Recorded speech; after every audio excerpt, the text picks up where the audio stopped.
ওই গুরুস্থানের মানুষগুলো আর এখানে যারা বসে আছেন আপনারা কি এক জিনিস? এটা মোল্লার কথা না, সেটা আল্লাহর কথা।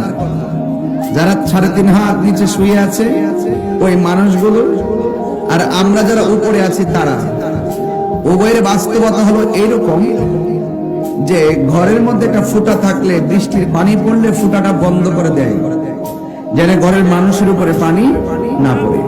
আর কবরস্থানের মানুষগুলোর বাস্তবতা এরকম যে ইচ্ছে মধ্যে বৃষ্টির পানি কবরে ঢুকতে ঢুকতে গলা পর্যন্ত হয়ে যাচ্ছে, কিন্তু বন্ধ করার কোনো রাস্তা এবং কাউকে বলারও কোনো সুযোগ নাই। এই জন্য আল্লাহ বলছেন ওয়ামা ইয়াস্তাবিল আহইয়াউ ওয়ালাল আমওয়াত, যারা মুর্দা আর যারা জিন্দা এরা কখনো এক হতে পারে না।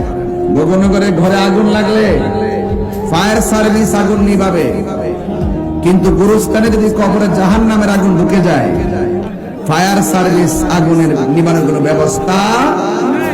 এই জন্য আল্লাহ বলছেন যারা মুর্দা এবং যারা জিন্দা তারা কখনো এক হতে পারে